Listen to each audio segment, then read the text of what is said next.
Jason Porath's Rejected Princesses.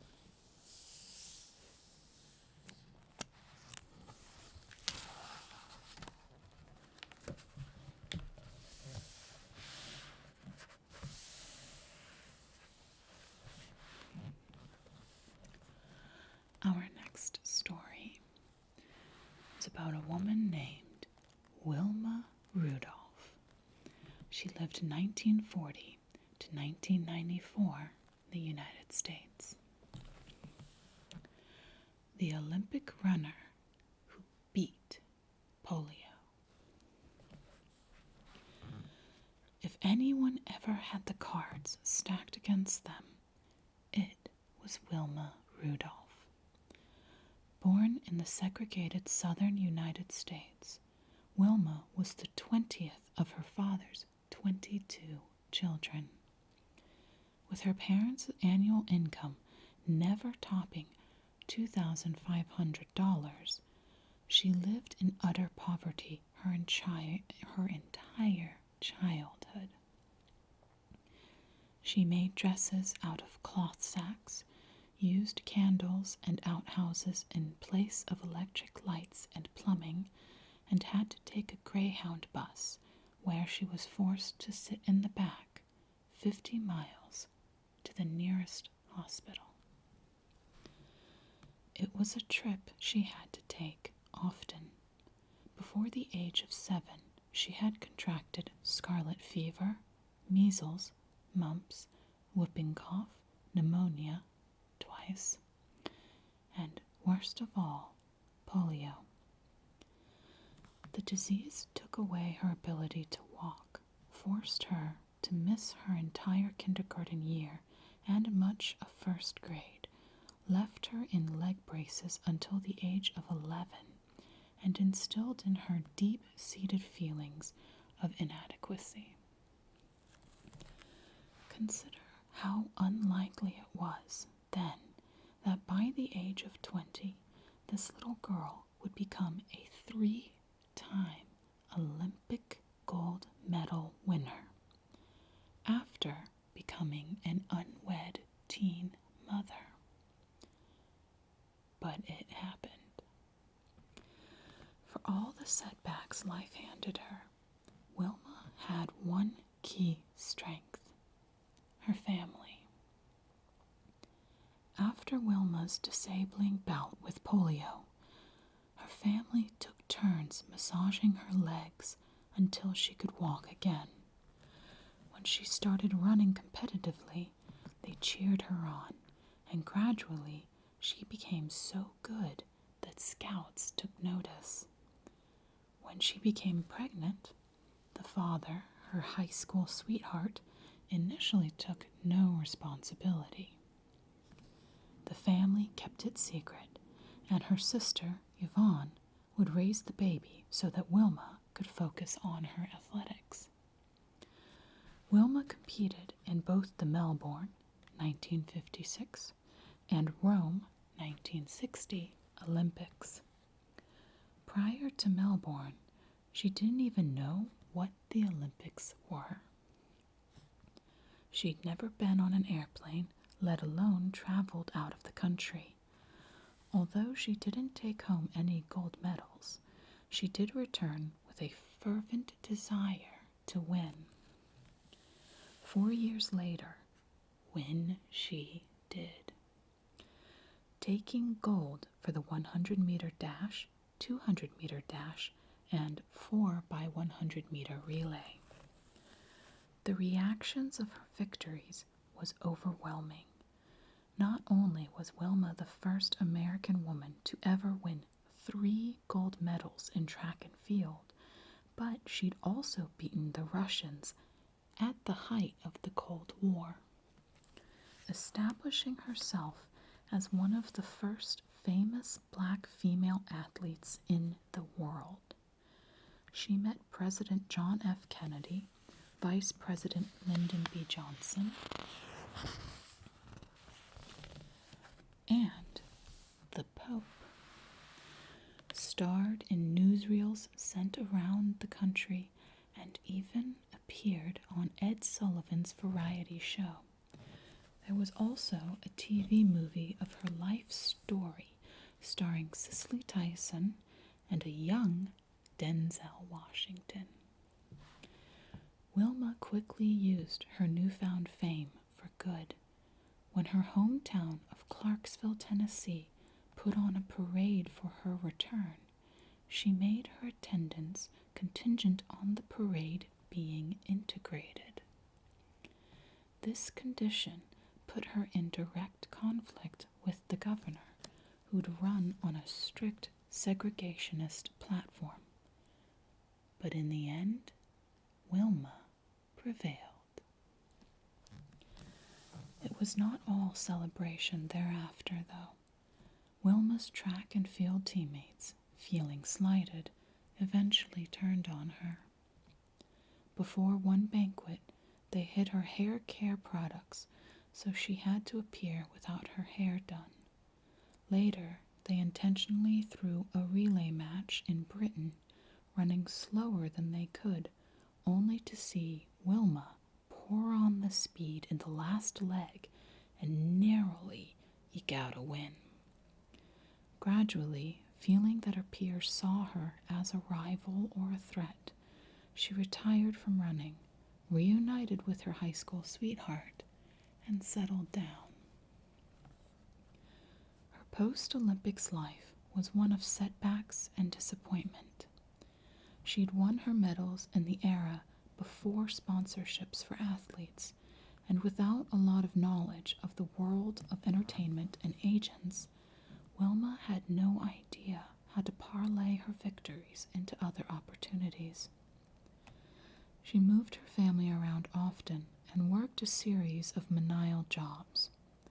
Moreover, her fame proved only temporary insulation against racism.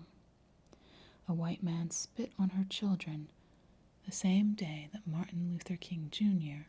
was shot. Nevertheless, she stayed strong. In her autobiography, she never shared her failures, only her successes, even as she struggled toward the end of her life after divorcing her husband because he wanted a traditional, subservient woman. She would face poverty once again. She never complained. She kept striving all the way to the end. Wilma Rudolph died of brain cancer at age 54, happy with her life of ups and downs. The triumph can't be had without the struggle, she said, and I know what struggle is. The images left to right a timeline of Wilma Rudolph's life, escaping the polio leg braces, leaving her newborn child with her sister, winning the Olympics, and becoming a worldwide star. And there we have the story of Wilma Rudolph.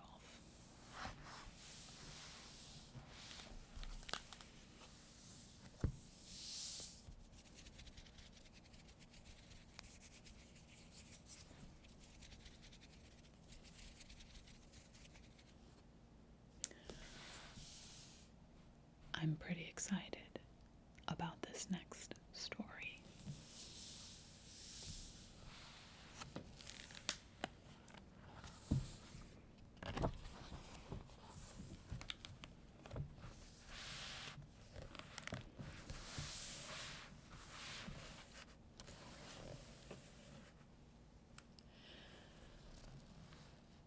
Calafia, 16th century Spanish myth.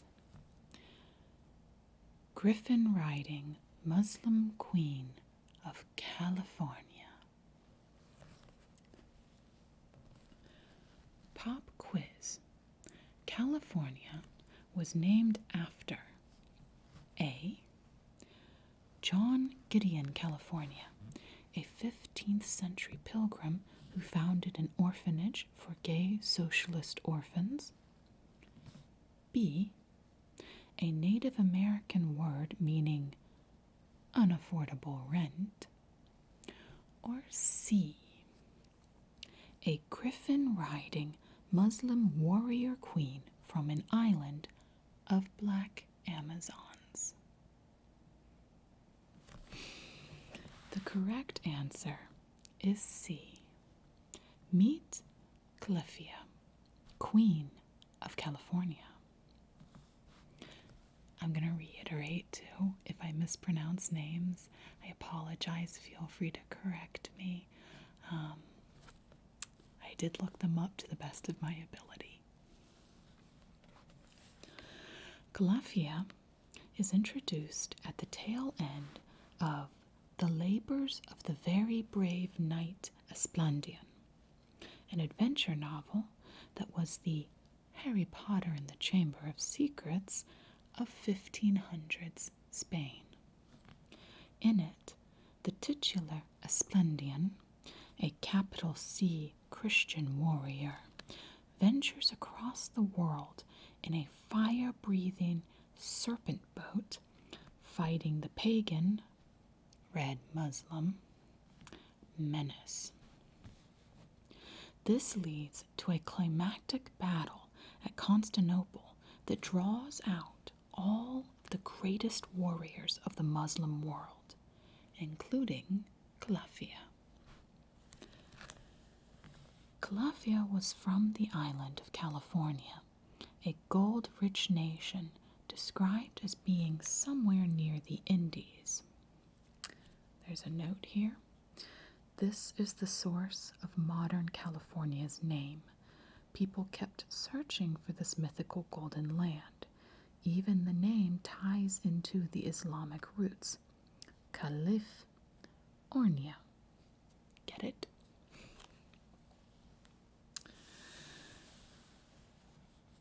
The cave-dwelling inhabitants of California were women warriors who raised the island's native griffins, mythical bird-beast hybrids described as depicted in the art, purple dots and all, to both carry them into battle and kill and eat any man in sight. Virtually the only male Californians were ones kidnapped from nearby islands and held in slavery. The Amazons killed most of the male children shortly after birth. The author of this novel was not, shall we say, a stickler for historical accuracy. Calafia arrives late in the story, crushing the entrenched Christian defenders of Constantinople,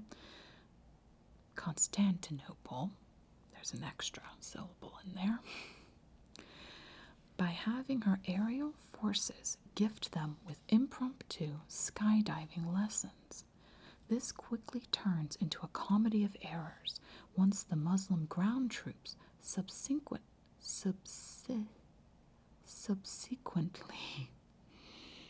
I'm really on the struggle bus today. Once the Muslim ground troops subsequently charge the walls, only to also be murdered by the man-eating griffins, who are more anti-Y chromosome than anti-Christianity. Calafia sheepishly stops making it rain men and proposes that the war be settled with one-on-one fights between the leaders of both sides.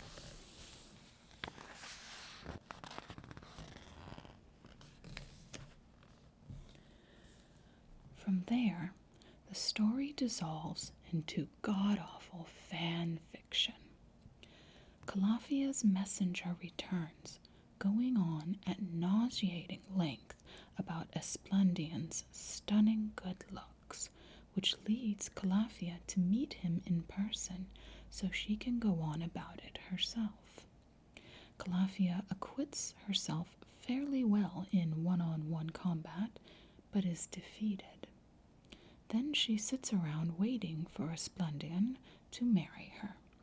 When he doesn't, she marries his uncle, converts to Christianity, and happily goes off to conquer more islands around California. The story ends by saying that to list her continued exploits would make for a never-ending story. Seems to this author that perhaps it's time someone continued chronicling these exploits. And there is the story of Calafia, who rode a giant, what was it, green and purple polka-dotted hippogriff? Griffin, not to be mistaken with a hippogriff.